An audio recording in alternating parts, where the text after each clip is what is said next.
First base preview up next on Fantasy Baseball Today in 5.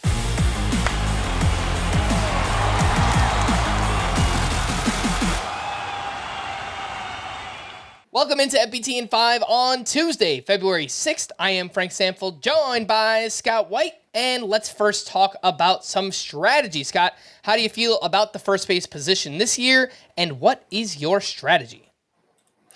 I feel great about the first baseman position this year, and maybe I'm not going to say that at every single position. I'm probably going to say for every single infield position. First base is probably the one where I'm least intentional about my strategy because it feels so deep throughout, especially like at the later stages of the draft, the middle to late rounds. I really like what first base offers. But then at the high end, they have couple players in particular who are so high end that I don't want to intentionally skip over them in the round 1 or 2, because that's exactly what your round 1 or 2 pick is for somebody who's that impactful. Freddie Freeman and Matt Olson finished second or third behind Ronald Acuna in overall hitters. Different order if you're talking points leagues or roto, but either way, second and third behind Acuna. So I'd love to take Freddie Freeman in the middle of round 1. I'd love to take Matt Olson early in round 2. Bryce Harper later in round 2. Pete Alonso in round 3 would be fine. Like, if it makes sense to take him when those picks come up, I'll be happy to take him. But it's not somebody I'm reaching for because I know there are so many good alternatives later on. All right, well, let's talk about some of those alternatives later on, Scotty. A sleeper at first base. My sleeper is Vinny Pasquantino. See, I had him as a breakout last year, but he so disappointed people that now he's barely one of the top 150 players drafted. And I think that is just people sleeping on his upside, because I don't think it's changed. As disappointing as Vinny Pasquantino was last year, through his first 38 games, he was everything we expected him to be. He was slashing 298, 383, 539, credible strikeout to walk ratio, everything we expected. And then the numbers tanked.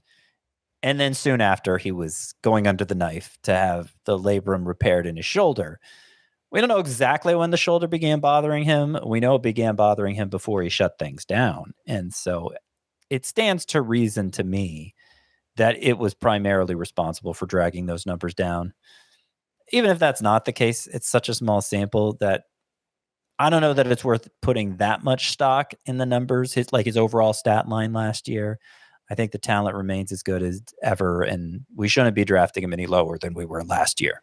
The ADP for Vinny P is 142.6 as the 14th first baseman off the board. Sounds like a pretty good deal to me as well. Sleeper is going to be Anthony Rizzo. The ADP basically free, 295.4, the 28th first baseman off the board. There's a big opportunity for Rizzo this year, projected to bat in the middle of that Yankees lineup, behind Aaron Judge, behind Juan Soto. Last year, he was dealing with the post-concussion syndrome. It's really serious stuff. Hopefully, he bounces back to health. But in 53 games before the injury, he hit 304, 11 homers, and 880 OPS. I think there's a lot to like with Anthony Rizzo. Scott, a breakout. Same name for both of us. Who you got?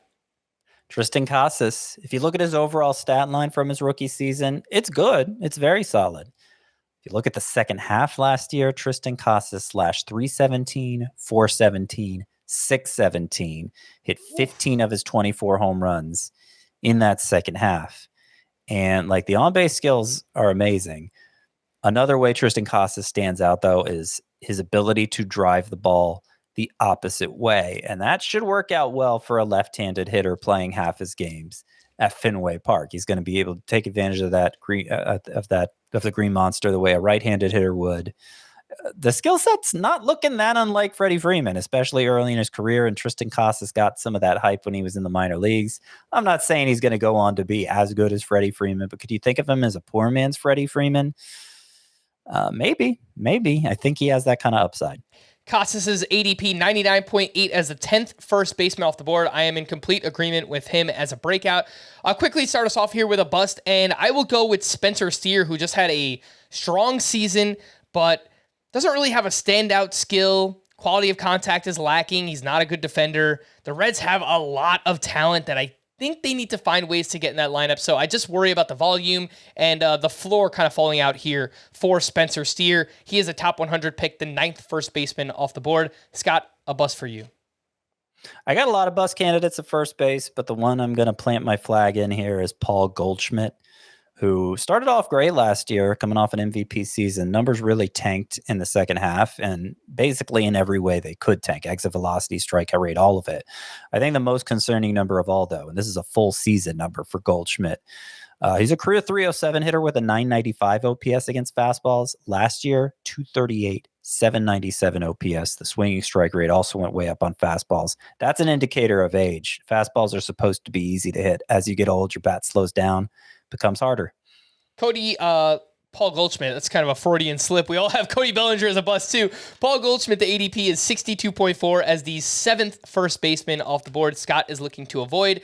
Our favorite to draft at the position based on ADP, Rhys Hoskins for Scotty, Bryce Harper for me. If you want to find out why, you will need to listen to our full-length podcast, Fantasy Baseball Today, which you can listen to on Spotify, Apple Podcasts, the Odyssey app, or anywhere else podcasts are found. Thanks for listening to Fantasy Baseball Today in 5, and we'll be back again tomorrow. Bye-bye.